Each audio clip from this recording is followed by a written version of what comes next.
county has its own judge that deals with, this is for eviction purposes, and I'm gonna walk out of security, which is this way. So I'm gonna put the phone down for a second and then start again when I get outside. Give me a sec.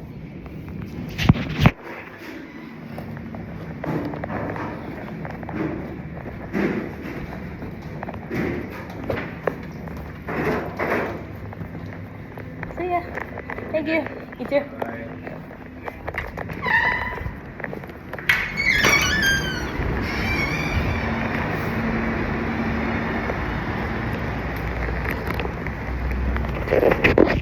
Okay, so in my series of how to do property management and multifamily, I'm walking back to my vehicle right now, and so what I'm going to cover is what I've learned today.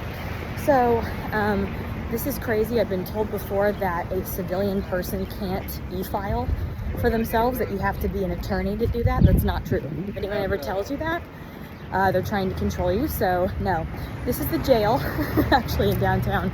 And so essentially I've owner managed and taken over. So when you do an eviction, there's a process, but here's the thing, and I will report to you on the title of this video what the total cost is, because I've been told by property management that it's like $175 to evict somebody, and I'm like, hold on, no it's not. Or that like the leasing agent has to go into the actual courthouse. And look, I'm only speaking from a Texas landlord, Texas property owner perspective, because there is a software called Tyler Technologies. Oop, are we safe?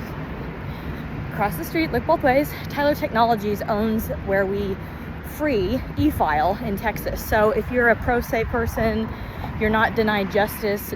If you are representing your property, such as myself and any manager that you hire, they have the right to use Texas e-file. So point is when you're doing an eviction, I did not need to come into the actual physical office, and I'm talking about properties we have in Corpus Christi, Amarillo, Texas, Tyler, Texas, like in the middle of podunk nowhere in Texas. Again, I'm only speaking for Texas, but the thing is that the properties just require that you e-file. Okay, so what you do is you Google Texas e-file, and then there's I think it's called ESPS. There is a free state offered service that you go in and create a login, username. And then when you go in there, so if we're doing an eviction, for an example, let me show you a couple of the items that you're going to need. Okay, so number one, if you've done an eviction and you have given a warning to the person, you should have put a notice on their door. So I have a notice here, and the notice for me, what I do, and like there's no way to do this, no template. I just really like to cite legal language to kind of like freak people out. I put the date on it, when it was served, the property, how they can get a hold of us with our number and email, because we have tried to text, we've tried to email, we've tried to call up to that point to get them to pay their balance, which is usually why we evict. Sometimes it's crime.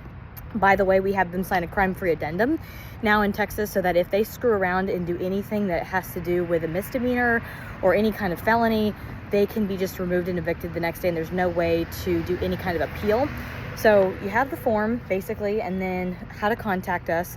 And then basically what's happening is that, at the bottom here, I've got a service of citation. So basically this is letting them know that they're going to be served by a citation coming soon, allowed by Texas Justice Court rules.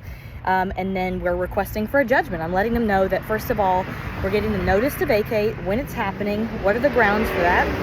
We're also going to serve them, and we're also going to get a declaratory judgment. So these are things that I just give them notice of, because they have an opportunity to turn it around. If they really want to be responsible and do something, they can go ahead and do something. So I don't like to surprise people. That's not very just. So then once you have your notice to vacate, and you have a image, or you've taken a photo of the notice that you left, so you must take a photo with a date, and you also need to upload the service that you put on their door. It has to be on the inside of their door and the outside, or in their hand. And like I kind of get a picture of me giving it to the resident in their hand, so they got their face on it, and then also put it inside their door. So point is that once you have that, what you have to do in your filing is you need two things, and you don't need to go to the courthouse, and it's really cheap. So in my district, it's $56, And what we do is you use a credit card, or you can use your bank account, put into the financial information on the e-file. So you don't need to write a check. You don't need to walk a check into the judge. You don't need to do any of that stuff. You have a lead document. In this case, the lead is an e-filed petition. So it's just a petition. So if you create a login to your e-file, then you look for a petition. There's 2 pages to it. One is a petition with asking for service of citation, and one will be a petition for somebody who is in the military, because there's a different process for evicting someone who's in the military.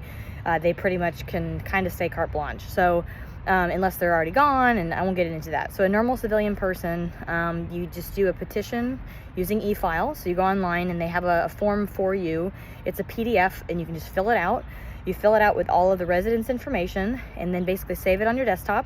Then you also have saved the image of what you put on the door for the notice to vacate, and the date. You have to give that person at least 3 days to vacate all their crap out of their apartment.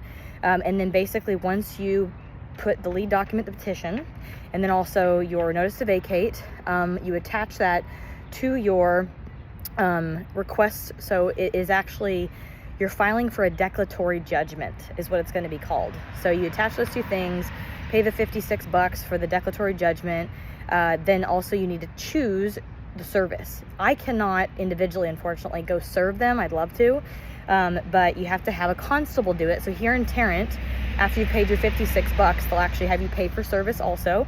And the service for us is by a constable. I'm in JP, or Justice of the Peace 5. So that's how you do evictions, is in the JP courts. But mine's JP 5 in Tarrant County in Fort Worth, Texas. And then once we have the service selected of the constable in JP 5, then you pay the $56 for the filing of your eviction and your declaratory judgment, and then you also pay for the service. So it just depends on how much people or your area charges for that service for the constable. It could be $10, it could be $25, it could be $50, but I think what's fair is probably about $30. So really, your eviction should cost around $70. But anyway, so that's how you have to do it. And so then once you select service, you need a copy of what you're going to serve them with. I'm outside. Once you get a copy of what you're going to serve them with, they will let you know when service has been made. Then you have your copy of what was served. You have proof that it was served, kind of like a certified mail piece, or a piece of certified mail. They confirm that they've been served, and so then at that point, then you have to keep on file. I usually give them 3 days after they've been served to get out. Then after that, you basically put on their door, if they haven't vacated, which they should, a lockout notice. And the lockout notice is something you can just get on your property management software. It's 1 page. Again, put it on their door, take a picture, give it to them in person. I would do both. And then you have the right to lock them out of their unit. So if they haven't left on their own, which is ideal, you've given them at that point at least a week, 6 days total, between weekends probably, or in addition to weekends, to be able to get their stuff out. So then unfortunately, after we've served, they can appeal, of course, but that takes money, time, and sometimes an attorney on their end. So it's better for them, honestly, just to leave and get their stuff. But then after that, what happens is we have changed their locks. We have locked them out. We own their things now.